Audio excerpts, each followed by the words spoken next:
යුද්ධ ඉබේ හැදුන්නේ නැහැ මහත්තයෝ. රට කාපු දේශපාලුව උන්ට රජකම් කරන්න යුද්ධ හැදුවා. යුද්ධේ නම් ඉවර කළා. හැබැයි ඒක පිට දාලා මුළු රටම විකුණගෙන කෑවා. මේ රටේ මිනිස්සු හරි පව්. හම්බ කරගන්න පුළුවන් කාලේ කරගන්න ඕන.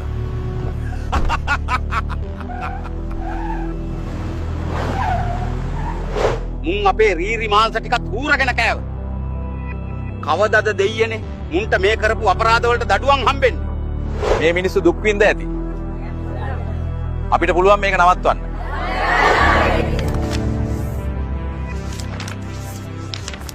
The court finds the defendant guilty on all counts.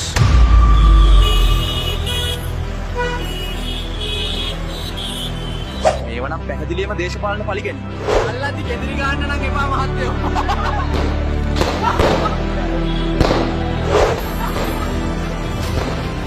ගහපු කතිර ගැන ආඩම්බරද දැන්වත්?